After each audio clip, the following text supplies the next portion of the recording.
고린도전서 1장부터 지금 16장까지 달려오고 있는데 거의 1년 가까이 된 것 같습니다.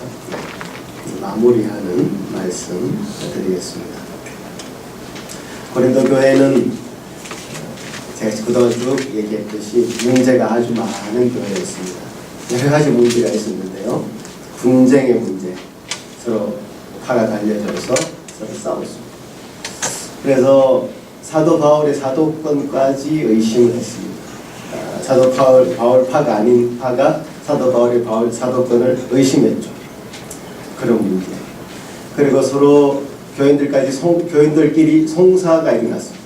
서로 법정에서 송사를 하고 그래서 서로 분쟁하는 법적인 투쟁을 하는 그런 사건도 있었고요. 교회 안에 음행이 일어났지만 서로 그것을 덮고 해결하지 못하는, 교회 안에서 잘못된 것을 바로 잡지 못하는 그런 일도 있었습니다.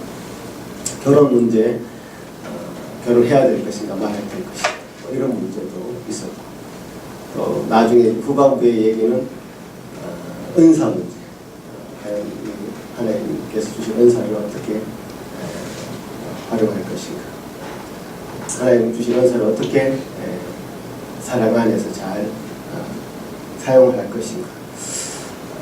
은사가 많은 교회여서 그런 문제가 일어나는 것입니다.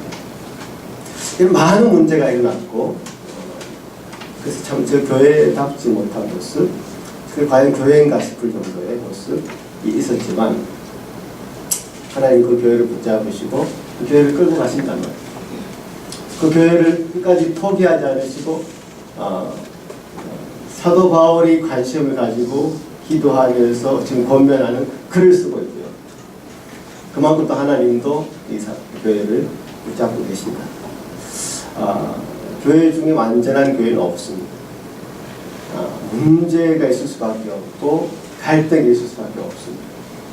문제가 아니라 문제를 어떻게 해결하느냐, 문제를 어떻게 해결할 수 있는 능력이 있느냐, 실력이 있느냐, 또 문제 앞에서 갈등 앞에서 주저앉지 않고 좋은 방향성을 가지고 있느냐, 해결의 방향성,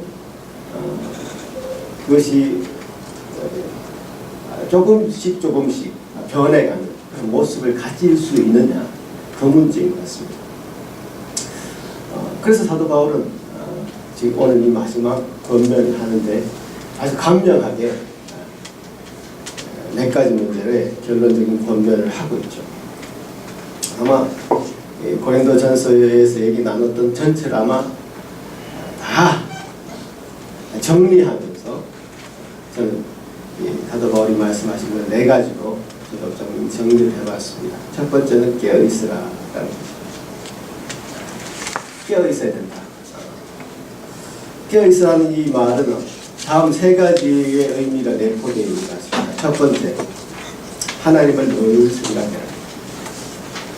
자, 깨어있으라고 한다는 것은, 라는 말은 하나님을 늘 기억하고 있어요. 마가복음 13장에 보면 이런 말씀이 있습니다. 마가복음 말씀 한번 찾아보시면 좋겠는데요. 마가복음 13장 33절입니다. 같이 한번 읽겠습니다. 시작. 주여 깨어있으라. 그때가 언제인지 알지 못하느라.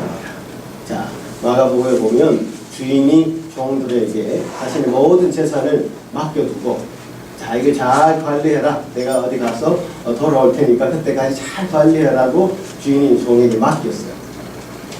자, 그 주인에게 어떤 재산을 맡은 종들이 취해야 될 자세는 깨어있어요. 주인이 언제 다시 돌아올지 모르고, 종들이 자는 것을 보지 않도록 늘 깨어있으라. 이렇게 그 경영하는 종들을 향해서 말씀하셨습니다. Be alert, watch 하라, 이렇게 말씀하신 것이죠. 이제 코람 데오라는 말을 쓰는데요. 하나님 앞에서 늘 우리가 하나님을 생각하고 있다는 그 자세, 그 자세로 우리 삶을 살아라, 늘 생활을 해야 됩니다. 그것이 이제 하나님을 늘 생각하는 그 자체가 우리 주인이신 하나님을 생각하는 자체가 깨어있는 것이죠. 그래서 주인이 돌아올 때를 생각할 때, 그 주인이 정말 잘하였도다 충성된 종아라고 칭찬하실 때, 그때 종들의 그 보람은 제일 커질 것입니다. 하나님을 늘 생각한다는 거, 여러분 어떻게 실천하십니까? 개인적으로 하나님을 생각할 수 있는 가장 좋은 방법은 말씀 앞에 서는 것이죠. 말씀 앞에 늘 서서 말씀을 읽으려고 노력하고 말씀을 외우려고 노력하고 말씀을 실천하려고 애쓰는 삶, 개인적인 그 경건의 삶이 필요하죠.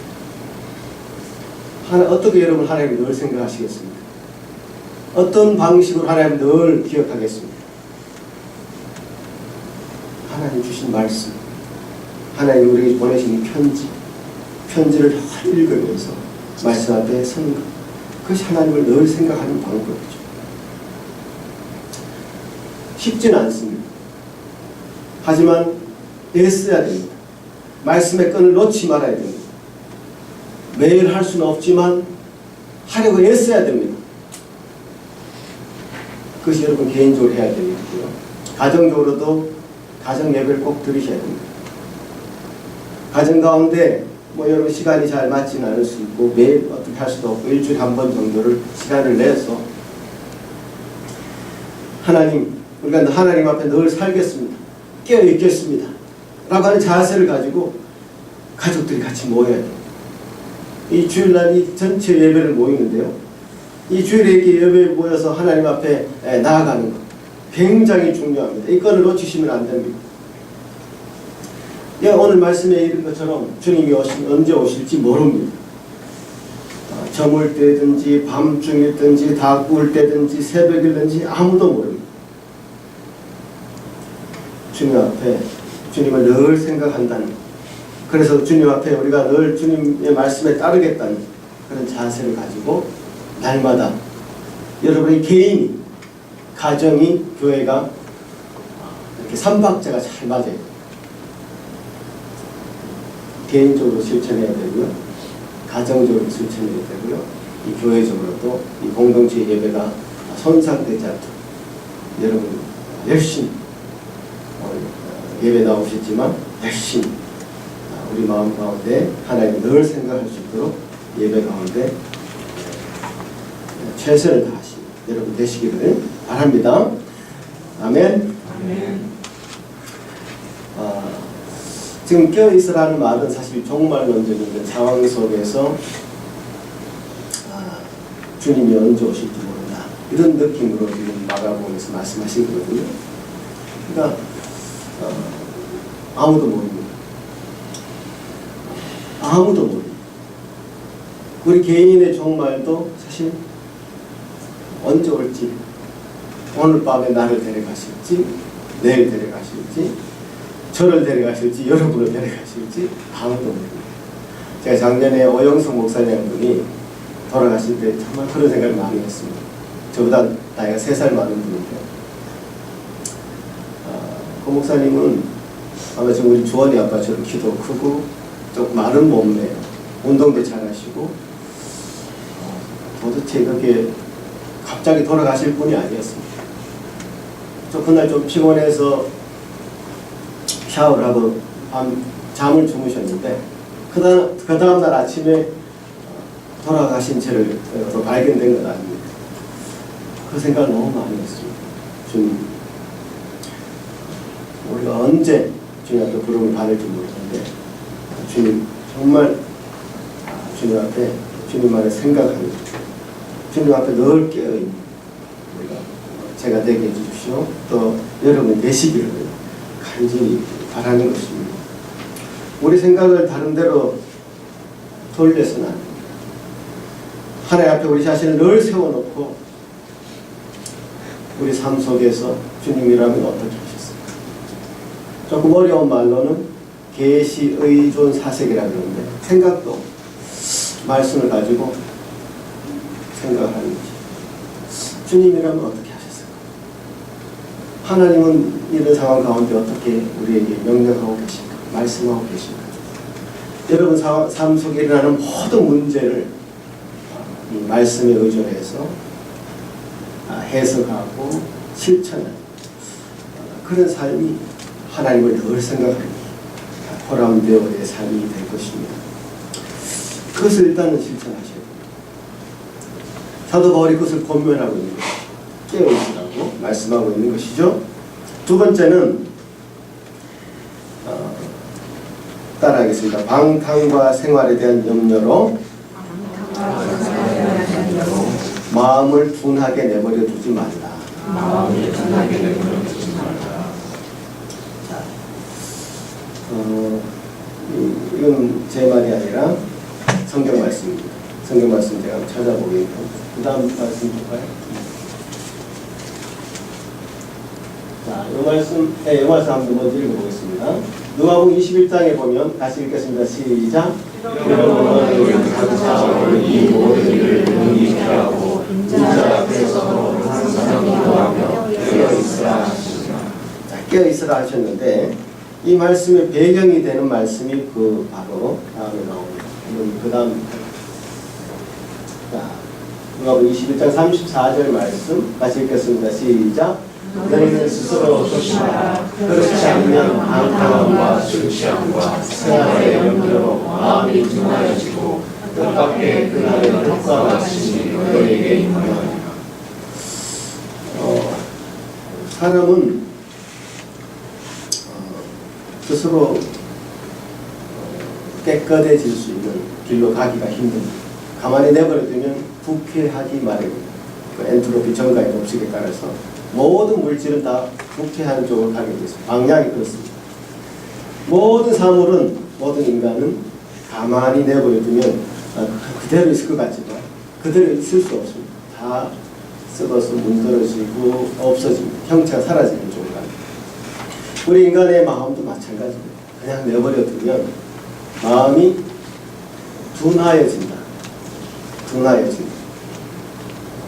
둔해질 수밖에 없습니다. 그래서 방탕에 빠질 수도 있고 술 취할 수도 있고 생활의 염려 때문에 그쪽에 몰두하게 되고 그래서 하나님 앞에 하나님을 생각하는 그런 삶 자체가 불가능해진 것이죠. 마음을 풀어버리면 그 구덩이로 빠진 것은 한순간입니다. 깨어있어야 됩니다. 깨어있기 위해서 교회 공동체가 필요하고 또 가정이 또한 필요합니다. 다시 역설이죠. 하나님을 생각하기 위해서 우리가 깨어있어야 되고 하나님을 생각하는 것은 가정을 통해서 또 교회를 통해서 더 격려되어지고 또 가정을 통해서 교회를 통해서 우리가 방탕에 빠지지 않도록 보호하는 그런 장치가 됩니다. 그래서 가정을 지키고 교회를 지키는 것은 여러분의 방탕에 빠지지 않는 게 굉장히 중요한 요소입니다. 그래서 저는 이 가정과 교회를 잘 유지한다면 우리가 그러고 싶어도 혹시 방탕에 빠지고 싶어도 혹시 다른 길로 한번 세고 싶어도 불꽃 같은 농돈다고 지키는 아내가 있고 자식들이 막 새파랗게 떠서 보고 있는데 남자가 그렇게 할 수 없고 또 자녀들도 부모의 그 사랑이 있고 형제 자매들의 그 깊은 애정이 있는데 그렇게 할 수 없습니다. 또 성도들도 마찬가지입니다. 성도들도 그런 서로 간의 안전장치를 가져야 됩니다. 그래서 서로가 서로를 격려하고 철이 철을 날카롭게 한다고 했죠. 서로 도와주고 안전장치로 서로 격려하는 그런 공동체가 바로 교회 공동체죠. 그래서 스스로 마음이 둔해지지 않도록 깨어있어야 된다. 이 말씀이 이제 두 번째 말씀이고요. 또 세 번째는 이 깨어있으라는 말은 또 다른 의미로 분별하라라고 의미로 쓰입니다.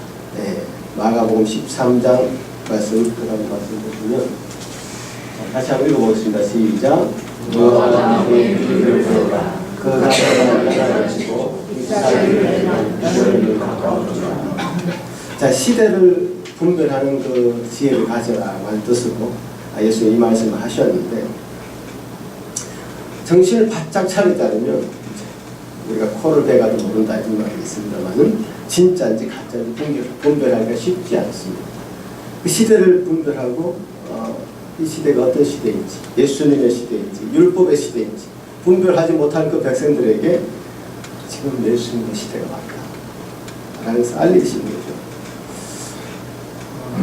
진짜는 어떤 면에서는 초라하게 어린 양의 모습으로 정말 모양도 없고 볼품도 없는 그런 모습으로 이 땅에 오셨죠.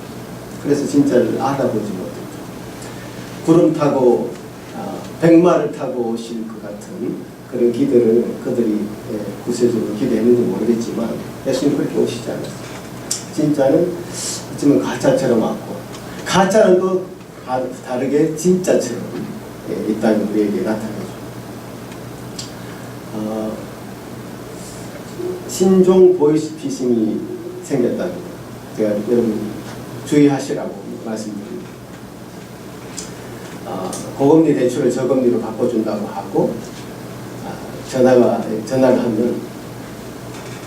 전화 걸려거나 전화를 하면, 그쪽에서 이제 뭐 그렇게 해준다고 얘기하면서 앱을 깔으라고 한다고. 그래서 어떤 앱을 딱 깔으면 그 앱이 완전 그 전화 상태를 좀비 전화 상태로 만들어버린다. 그래서 이 전화로 경찰서에 신고해도 그 앱을 깐 사람들한테 다 전화가 들어가고, 금융기관에 뭔가 수상해서 신고해도 그 앱을 깐 사람들한테 그 사기꾼들한테 전화가 간답니다. 완전 폰 자체가 좀비가 되어버린 거예요. 완전 이게 진짜인지 가짜인지 분간이 안 되는 그런 상황에서 사람들이 많이 당한다는 거죠. 그리고 제가 이번 주에 심층 취재한 보도를 제가 본 것 중에 뭐가 있냐면, 허경영 씨라는 사람 그 이야기를 들었는데 너무너무 기가 막혀가지고 내가 이 사람이 아직도 이렇게 파헤치고 있구나. 벌써 10년 전에 들어갔어야 될 사람이 대통령 후보라고 하고 박근혜하고 자기가 뭐 결혼했다는 뭐 헛소리를 막 했던, 자기는 공중 부양하고 뭐 자기 눈을 보면 자기 질병이 낫고 뭐 이런 얘기를 했던 사람이잖아요. 근데 지금요 그 사람이 엄청나게 세를 풀려가지고 그 사람 찾아가서 돈을 줘가면서 그 사람 한번 이렇게 만나려고 너무 줄을 서서 사람들이 몰려다니는 겁니다. 깜짝 놀랐어요. 우리는 너무 상식 밖의 사람이라 생각했지만 참 그만큼 무지한 겁니다. 사람들이 가짜인데요. 분별할 능력이 없으니까 그 앞에 가서 자기 몸을 이렇게 한번 만짐을 당하면 기가 얼마 온다고 해서 그 몸을 갖다 대는 겁니다. 그러면 뭐 남녀 할 것 없이 뭐 몸을 다 뜯어보고 만지고, 이건 뭐 성추행도 그런 성추행이 없는데 이제 그 앞에 사람들이 분별력이 없으니까 가는 것이죠. 깨어있으라는 말은 그런 의미도 포함하고 있는 것 같습니다. 진짜를 잘 분별해. 주님 앞에 우리가 그런 분별할 수 있는 능력을 가지고 좀 깨어있어야 될 것 같다. 그런 생각을 이 시대에 더욱더 하게 됩니다. 고린도 시대, 고린도 교회의 그 시대뿐만 아니라.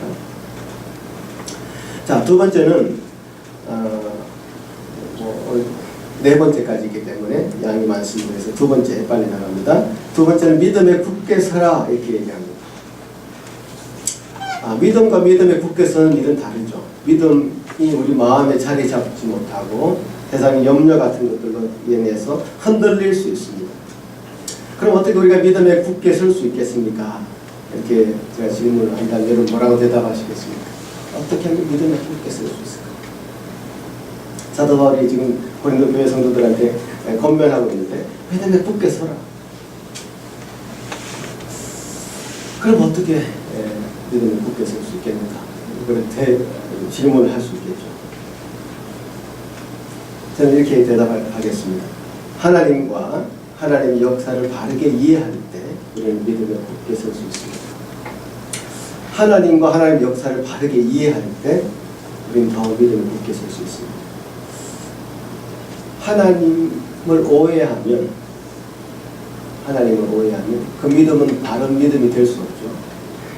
하나님은 알라딘의 램프에 나오는 그 지니가 아닙니다. 우리가 원하는 대로 요구를 들어주는 그런 분이 아니라 하나님이란 분이 계셨고 하나님의 형상대로 우리를 만드셨고 그래서 하나님은 하나님의 모습을 우리가 닮아가기를 원하십니다. 하나님이 우선되고 하나님이 제일 완전하신 분이시고 그 완전하신 분이 우리를 내가 완전하니 너희도 완전하라. 내가 거룩하니 너희도 거룩하라라고 말씀하십니다. 그러니까 우리 믿음의 순서가 너무 인간 중심적입니다. 인간의 측면에서 하나님을 바라보고 있고 하나님 측면에서 인간을 보려고 생각하지 않아요. 하나님이 더 먼저 우선입니다. 그래서 하나님을 오해해버리면 완전히 우리는 잘못된 기독교, 잘못된 성경, 잘못된 하나님을 믿고 있는 것이죠. 그래서 하나님을 먼저 알아가는 것이 가장 우선적인 그 믿음의 국께서는 첫 단계입니다. 첫 단추입니다. 그리고 하나님이 이끄시는 역사를 제대로 이해해야 됩니다. 하나님이 이끄시는 역사는 완성을 향해 나아가고 있습니다. 지금 아직 우리는 중간 단계에 와 있는 것이죠. 믿음의 역사는 시작되었으나 완성되지는 않았습니다. 진행 중입니다. 진행 중이라는 것은 아직 끝나지 않았습니다. 그러니까 진행 중인 그 운동 경기, 제가 지난번에 칼럼을 썼지만 3대 0으로 지고 있는 상황에서도 4대 0으로 또 다시 이길 수 있는 그런 진행 중의 상황은 굉장히 복잡한 그런 것들이 작용하고 있습니다. 지고 있기에 실패하고 있기에 우리 인생의 끝이다 이게 아니라 우리가 지금 살아가고 있는 이 경주는 이미 승리한 경기를 경주하고 있다고 말할 수 있습니다. 고린도전서 15장 57절에 우리가 고린도 말씀 배울 때 우리 주 예수 그리스도로 말미암아 우리에게 승리를 주시는 하나님께 감사한다 이렇게 얘기할 때 왜 그렇게 고백할 수 있었습니까? 예수님은 우리를 위해서 죽으시고 부활하시고 성천하셔서 우리의 처소를 예비하셨고 우리가 그것을 이미 획득한 자로서 부지런히 우리의 경기를 임해가면 된다라는 그런 의미로 사도 바울은 사망에 대해서 사망을 너 쏘는 것이 뭐냐 하면서 사망을 호령하면서 승리를 주신 하나님께 감사하는 그런 기도를 하면서 우리에게 부활의 승리를 미리 말씀하셨죠. 이미 그 고린도전서 15장에서 우리 주 예수 그리스도로 말미암아 승리를 주신 하나님께 감사한다는 말씀을 하시면서 이렇게 얘기하죠. 내 사랑하는 형제들아 견실하며 흔들리지 말며 항상 주의 일에 더욱 힘쓰는 자들이 있더라. 너희 수고가 주 안에서 헛되지 않은 줄 알미라. 자, 헛되지 않는다. 너희 지금 많이 수고하고 애쓰는데 정말 헛되지 않는다. 내가 기억하고 있다. 우리는 교회를 생각할 때 오해할 수 있습니다. 교회는 어떤 완성된 단체이기 때문에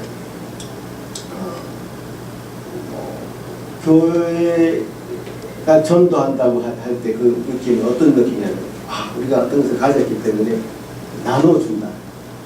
이런 느낌으로 전도를 생각합니다. 그건 정말 잘못된 착각입니다. 그렇게 해서 전도해 보십시오. 와서 교회를 보면 그 사람들이 한심해가지고 나 이런 교회 안 나올란다 하면서 돌아갈 겁니다. 절대로 그런 자세를 가졌으면 안 됩니다. 교회는 완성된 곳이 아닙니다. 거룩한 사람들이 모인 것도 아닙니다. 죄인들이 모이는 곳이고 정말 우리가 어떤 분명한 목적지를 향해서 가고는 있습니다. 하지만 나도 아주 부족한 사람이고 나도 아직 하나님 앞에 완성되지 못한 진행형인 사람입니다. 당신도 그렇고 나도 그렇고 우리 모든 성도들은 다 그렇습니다. 그렇지만 좋은 방향성을 가지고 있단 말이죠.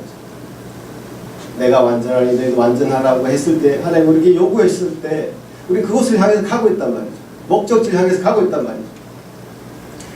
그 과정 중에 그렇죠. 우리가 이렇게 가고 있는데 같이 발걸음을 같이 하시겠습니까? 요청하는 것이고, 또 그 길을 순례자처럼 또 같이 동행하는 것이죠. 또 우리가 길을 가다가 굶주리고 헐벗은 사람이 있다면 또 구제도 하고, 또 우리의 길을 못 가게 막는 어떤 세력들이 있을 수 있습니다. 그럼 핍박도 받을 수 있고 환난을 받을 수도 있습니다. 초대교회처럼. 그럼 또 핍박도 받고. 근데 그 핍박을 위한 교회, 전도를 위한 교회, 구제를 위한 교회, 이런 것은 없습니다. 우리 목적지는 따로 있습니다. 하나님이 요구하신 그것이 있단 말이에요. 하나님 완전하니 우리도 완전해. 내가 거룩하니 너희도 거룩해. 어떤 거룩에 대한 목적지가 분명히 있습니다.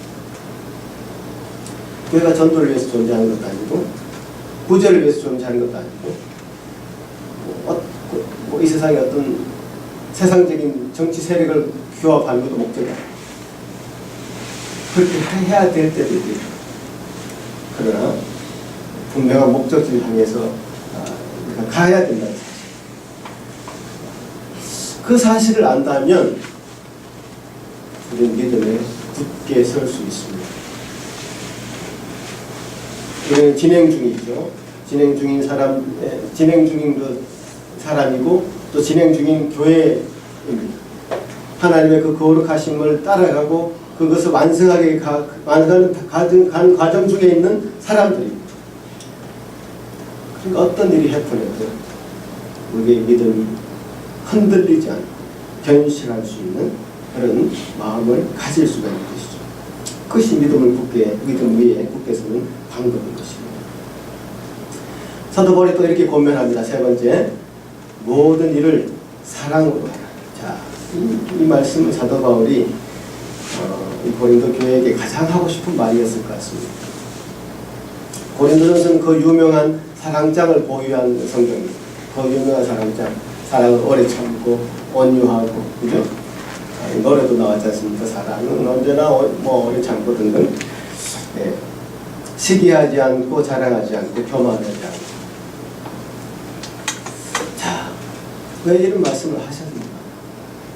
내가 사람의 방언과 천사의 말을 할지라도 사랑이 없으면 소리나는 구리와 울리는 꽹과리가 되고, 내가 예언하는 능력이 있어 모든 비밀과 모든 지식을 알고 산을 옮길 만한 모든 믿음이 있을지라도 사랑이 없으면 아무것도 아니다. 모든 일을 사랑으로 하라는 이 권면은 은사가 많았던 능력이 많았던 성도들에게 꼭 필요한 것이었습니다. 가진 능력이 많은 사람은 반드시 교만해지게 되어 있습니다. 사랑의 모습으로 자신을 컨트롤하지 않으면 반드시 교만해지게 되어 있습니다. 자기 스스로가 높지 않은데, 사실 높은 사람이 아닌데 자기 스스로를 높이려면 여기 성도들을 낮추거나 상대방을 낮추는 방법밖에 없죠. 사람들은 이 방법을 많이 씁니다. 아주 낮춰버립니다. 일반 백성들을 개돼지로 만들어버리죠. 그럼 자기가 높아집니다. 중세 때 교회에서 사용했던 방법이 뭡니까? 성도들한테 성경도 못 읽게 하고 라틴어로 예배드리면서 도저히 이게 정보를 주지 않으면서 내가 시키는 말만 따라해라. 그냥 성화를 걸어주고 이거 보고 그냥 신앙심을 가져라. 이렇게 해놓고 그냥 신앙을 오도했던 거 아닙니까? 정치인들이 국민들 개돼지로 만들어버리면 얼마나 통치하기 좋습니다. 요즘은 저는 그게 별로 잘 안 통하리라고 생각합니다. 왜냐하면 국민들의 그 집단 지성이 굉장히 높아지고 있기 때문에 그게 절대 통하지 않을 것 같습니다. 교회도 마찬가지입니다. 저는 옛날 부흥사들이 이 강단 앞에 서가지고 성도들 향해서 쌍욕을 하고 아주 낮춰버립니다. 그냥. 아주 그야말로 짓밟아버립니다. 그러면서 그렇게 낮춰야지 자기가 높아지고 그래야 말씀을 듣는다고 생각합니다. 저는 그건 아니라고 봅니다. 우리 성도들은 거룩한 백성, 왕같은 제사장입니다. 하나님 앞에서 이 말씀을 함께 받고 함께 누릴 수 있는 그런 권한을 하나님은 모두에게 주었습니다. 우리 모든 하나님의 종입니다. 말씀을 맡은 자가 분명히 있지만 그 말씀을 함께 나누면서 함께 우리가 성장해야 하는 것이죠.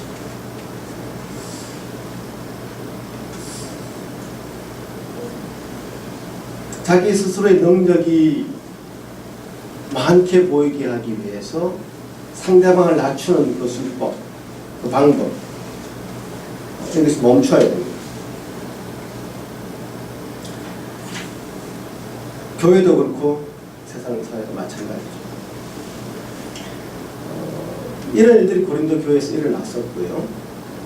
사랑이라고 도저히 일도 찾아볼 수 없는, 그러면서 교회의 능력 가진 자들이 함부로 교회를 유린하는 그런 일들이 그 고린도 교회에 있었고 이 현대 교회도 분명히 존재하고 있다는 사실을 기억해야 될 것입니다. 자, 마지막 순종하라 이렇게 말씀하셨는데 이 말씀은 앞에 한 단어를 더 붙이자면 피차 순종하라 이렇게 말씀할 수 있겠습니다. 에베소 5장 21절에도 피차 복종하라는 말이 있습니다. 그러니까 우리가 순종이라는 것은 하나님 앞에 그리스도인이 될 때 주님 앞에 순종하는 자세로 서지 않으면 우리가 그리스도인이 될 수가 없죠. 저는 그 주님 앞에 여러분이 순종한다는 것은 분명한 첫 번째 단계였다고 생각합니다. 자, 그 다음 단계에서 교회가 뭐냐 할 때 교회는 하나님 나라를 이 땅 가운데에서 실현하고 보여주는 유일한 기관이라고 생각합니다. 세상이 알 수도 없고 정말 알지도 못하는 그런 목표를 향해서 하나님 교회는 그 어떤 목적을 가지고 나아가고 있습니다. 세상이 알지 못하는, 세상이 맺지 못하는 열매를 교회는 맺어야 됩니다. 그것이 바로 순종입니다.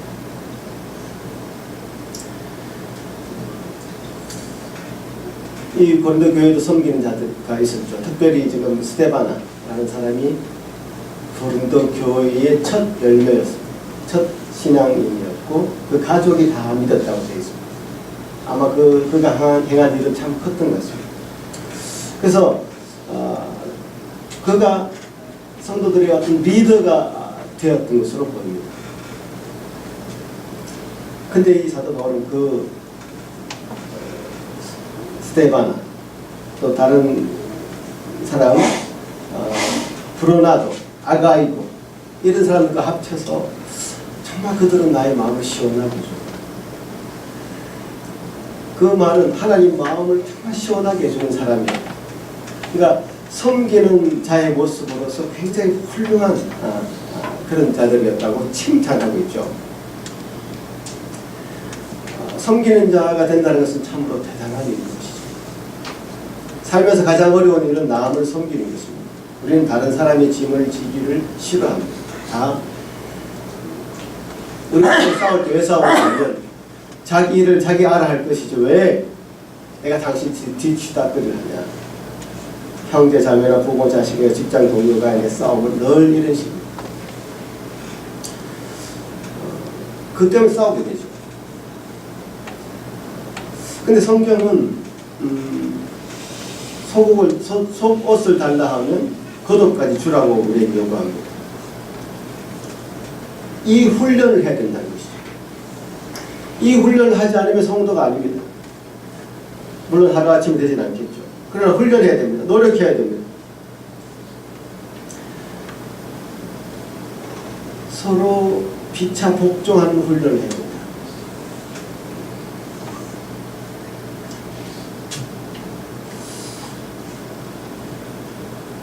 지금 이 본문을 세 번역, 쉬운 성경 같은 세 번역에서 이렇게 번역을 하는데요. 내가 형제들에게 권하는데 할 수 있는 대로 스테바나스와 같은 리더들에게 복종하라. 그리고 그들처럼 당신의 최선을 다해 주길 바란다. 이렇게 읽으니까 더 확 다가오죠. 그런 스테바나스를 볼 수 있게 돼서 내가 얼마나 기쁜지 모릅니다. 내가 그들의 무리를 보는 것은 나의 기분을 매우 좋게 한다. 당신들을 기쁘게 한 것과 마찬가지입니다. 그 리더로서 스테바나가 치렀던 희생도 많았을 것입니다. 그러나 그 치른 희생 플러스 그들이 성도들을 섬기기로 작정한 자로서 성도들 앞에 헌신했던 그런 자들로서 인정해주고 그들이 하는 그 일들에 대해서 최선을 다해서 따르라. 리더로서 인정해주고 그런 얘기를 사실 사도 바울이 하고 있으면서 교회의 질서를 세우는 것이죠. 우리 모두는 서로가 서로에게 피차 복종하는 그런 관계가 되어야 될 것입니다. 하나님 말씀이 여러분에게 임하고 그 말씀이 정말 여러분 마음 가운데 뜨겁게 일어난다면 분명하게 그 말씀을 가지고 주장을 하십시오. 그 말씀이 맞다면 그리고 그것을 따라야 된다면 우리 모두가 순종하겠습니다. 그런 자세를 우리 모두가 서로에게 가져야 된다는 것이죠. 그래서 말씀이 기준이 되어서 말씀 가운데 하나님의 뜻을 분별하고 하나님의 뜻 가운데 우리가 믿음을 굳게 할 수 있고 그래서 말씀이 우리 마음을 시원하게 하고 유쾌하게 하고 상쾌하게 한다면 그 말씀은 하나님의 말씀이고 우리 안에 온전히 교회 전체가 받아들여져야 되는 말씀인 것입니다. 자, 이렇게 네 가지로 사도 바울은 고린도 교회 성도들을 마지막으로 권면하고 있습니다. 첫 번째가 뭐였죠? 벌써 다 잊었죠? 첫 번째?